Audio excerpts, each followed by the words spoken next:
जय श्री कृष्ण दोस्तों, स्वागत है मेरे YouTube चैनल कृष्ण उपदेश में। आइए सुनते हैं माता सबरी की कथा। बात भगवान राम के जन्म से पहले की है, जब भील आदिवासी कबीले के मुखिया अज के घर बेटी पैदा हुई थी। उसका एक नाम श्रमणा और दूसरा नाम सबरी रखा गया। सबरी की माँ इंदुमती उसे खूब प्यार करती थी।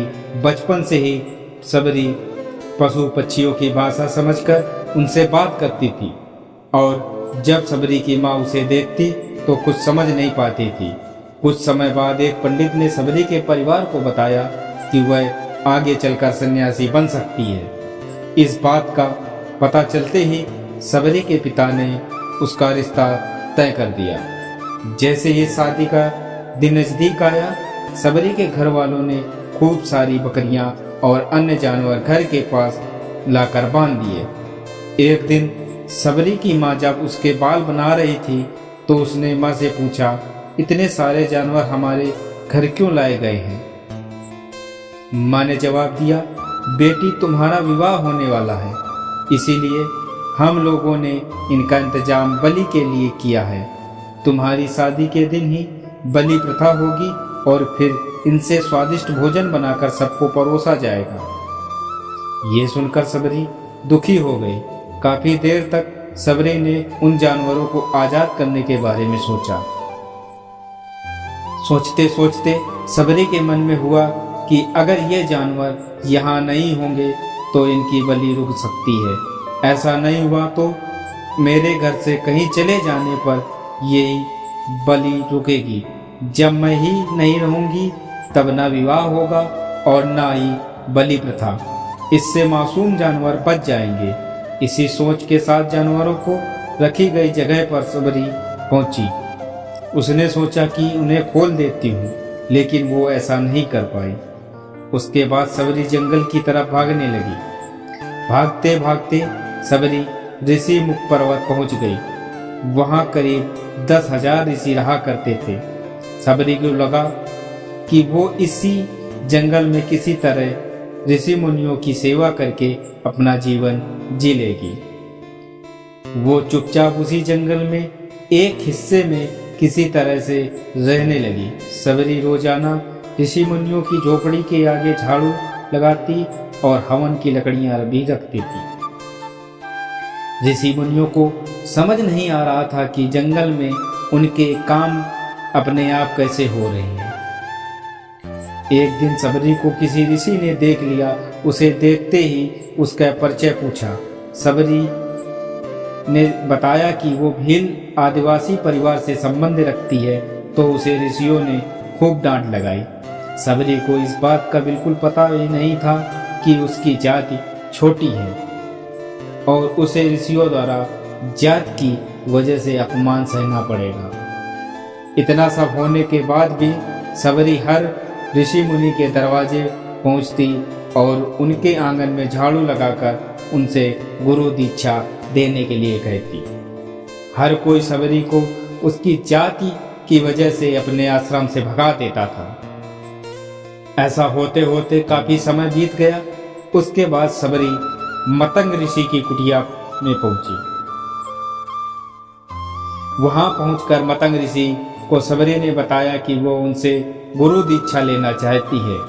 उन्होंने खुशी खुशी से उसे अपने गुरुकुल में रहने दिया और भगवान से जुड़ा ज्ञान देते रहे। सबरी ने भी अपने गुरु मतंग ऋषि की सेवा करने में कोई कसर नहीं छोड़ी। वो गुरुकुल के भी सारे काम करती थी। सबरी से खुश होकर मतंग ऋषि ने उसे बेटी मान लिया था। समय के साथ मतंग ऋषि का शरीर बूढ़ा हो गया। उन्होंने एक दिन सबरी को अपने पास बुलाया और कहा, बेटी, मैं अपना देह त्यागना चाह रहा हूँ। बहुत साल हो गए इस शरीर में रहते रहते। सबरी ने दुखी मन से कहा, आपके ही सहारे मैं इस जंगल में रह पाई हूँ। आप ही चले जाएंगे तो मैं जीकर क्या करूँगी? आप अपने संग मुझे भी ले जाइए, मैं भी देह त्याग दूंगी। मतंग ऋषि ने जवाब दिया, बेटी, तुम्हें चिंता करने की जरूरत नहीं है। राम तुम्हारी चिंता करेंगे और ध्यान भी रखेंगे। सबरी ने राम का नाम सुनने के बाद पूछा, वो कौन है और उन्हें मैं किस तरह ढूंढूंगी? मतंग ऋषि ने बताया, राम कोई और नहीं भगवान है, वो तुम्हें सारे अच्छे कर्मों का फल देंगे। तुम्हें उन्हें ढूंढने की कोई जरूरत नहीं, वो एक दिन खुद तुम्हें खोजते हुए इस कुटिया में आएंगे और तुम्हें उनके हाथों ही मोक्ष मिलेगा। तब तक तुम इसी आश्रम में रहो। इतना कहते ही मतंग ऋषि ने अपना शरीर त्याग दिया। सबरी के मन में मतंग ऋषि के जाने के बाद से एक ही बात थी कि भगवान राम स्वयं उससे मिलने आएंगे। वो रोज भगवान राम के मिलने के लिए बाग से अच्छे अच्छे फूल लाकर पूरा आश्रम सजाती और भगवान के लिए बेर तोड़ कर लाती। भगवान के लिए बेर चुनते हुए सबरी उन्हें चख लेती थी ताकि भगवान को सिर्फ मीठे बेर ही दे दे। रोजाना सबरी की इस तरह भगवान के दर्शन की आस में फूल और बेर इकट्ठा करती रहती थी। इसी तरह इंतजार में कई साल बीत गए। सबरी का शरीर एकदम वृद्ध हो गया। एक दिन आश्रम के पास के ही तालाब में सबरी पानी पीने लेने के लिए गई। तभी पास के एक ऋषि ने उसे अछूत कहते हुए वहां से भागने के लिए कहा और एक पत्थर मार दिया। वो पत्थर जबकि सबरी को लगा तो उसे चोट लगी और खून बहने लगा। बहते हुए खून की एक बूंद उसी तालाब के पानी में गिर गई। तभी पूरा तालाब का पानी खून में बदल गया। ये सब होता देखकर ऋषि ने सबरी को ही डांटा और कहा कि पापी, तुम्हारी वजह से पूरा पानी खराब हो गया। रोज ऋषि उस साफ पानी को साफ करने के लिए कई तरह की विद्याओं का इस्तेमाल करते। कई सारे जतन करने के बाद भी कुछ नहीं हुआ। फिर उन्होंने जैसे कई पवित्र नदियों का जल भी उस तालाब में डाला, फिर भी तालाब का पानी साफ नहीं हो पाया। वो खून जैसा ही रहा। कई सालों तक तालाब के पानी को साफ करने की कोशिश के बाद भी कुछ काम नहीं आया तो ऋषि ने थक कर सब कुछ छोड़ दिया। इस घटना के कई सालों के बाद भगवान राम अपनी पत्नी की सीता के हरण के बाद उन्हें ढूंढते हुए उसी तालाब के पास पहुंचे। ऋषि मुनियों ने उन्हें पहचान लिया। भगवान को वहां देखकर ऋषियों ने तालाब का पानी साफ करने के लिए भगवान को अपने पैर उसमें डालने के लिए कहा, लेकिन पानी जैसे का तैसा ही था। ऋषि मुनियों ने भगवान से कई अन्य जतन भी करवाए, लेकिन वो पानी जस का तस खून जैसा ही रहा। तब भगवान ने ऋषि मुनियों से पानी के रक्त में बदलने की कहानी पूछी। तब ऋषि ने सबरी को पत्थर मारने वाली सारी बात बता दी। उसके बाद कहा कि वो महिला ही अपवित्र है, छोटी जाति की है, इसीलिए ये सब हुआ है।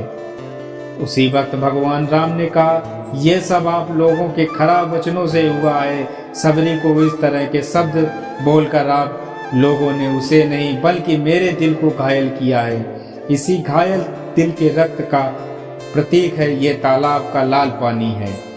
आगे भगवान राम बोले, कहाँ है वो माई, मैं उनसे मिलना चाहता हूँ। तब तक सबरी उसी तालाब के पास पहुँच जाती है। इसी दौरान सबरी के पैर को ठोकर लगती है और कुछ धूल उस तालाब में गिर जाती है। तभी सारा पानी साफ हो जाता है। भगवान सबसे कहते हैं कि देखिए, आप लोगों ने क्या कुछ नहीं किया, लेकिन पानी साफ नहीं हो पाया। अभी सिर्फ इनके पैर की थोड़ी सी धूल ने ही तालाब का पानी साफ कर दिया। भगवान राम को सबरी पहचान चुकी थी। उन्हें प्रणाम करके सबरी ने कहा, भगवान आप मेरे कुटिया में चलिए। भगवान खुशी खुशी सबरी के साथ चल पड़े। फूलों से सबरी ने भगवान का स्वागत किया। वह सीधे बेर तोड़ने के लिए भाग गई और चख कर उनके लिए बेर लेकर आई। उन्होंने बड़े ही प्यार से भगवान राम और उनके भाई लक्ष्मण को बेर दिए। भगवान राम ने ही उतने ही प्यार से उन बेरों को खाना शुरू किया। तभी बेर देखकर मुंह बनाते हुए लक्ष्मण ने कहा, भैया ये बेर जूठे हैं, आप इन्हें कैसे खा सकते हैं। जवाब में भगवान राम ने लक्ष्मण को जवाब देते हुए कहा, ये जूठे नहीं, बल्कि बहुत मीठे हैं। सबरी माई हम सब के लिए ये बहुत प्यार से तोड़कर लाई हैं। इतना कहकर भगवान राम प्यार से उन बेरों को खाने लगे। भगवान ने जाते हुए सबरी माई से कहा, आप मुझसे जो चाहें वो मांग सकती हैं। सबरी ने कहा, मतंग ऋषि के कहने पर मैं आज तक सिर्फ आपके दर्शन करने के लिए जी रही थी। अब आप मुझे मोक्ष प्रदान कीजिए, मैं अपना शरीर आपके सामने ही त्यागूंगी। उसी वक्त सबरी ने अपना शरीर त्याग दिया। भगवान राम ने अपने हाथों से उनका अंतिम संस्कार किया और सीता माँ की खोज में आगे बढ़ गए। इस तरह से ऋषि मतंग की बात सच साबित हुई और सबरी को भगवान राम के दर्शन भी हुए। तभी से भगवान राम को सबरी के राम भी कहा जाने लगा। हमें इस कहानी से ये सीख मिलती है कि सच्ची श्रद्धा हो तो भगवान के दर्शन जरूर होते हैं। बस इतना ही इस वीडियो में। मिलते हैं अगली वीडियो में, तब तक अपना ख्याल रखना। श्री राधे राधे। बोलो जय श्री कृष्णा।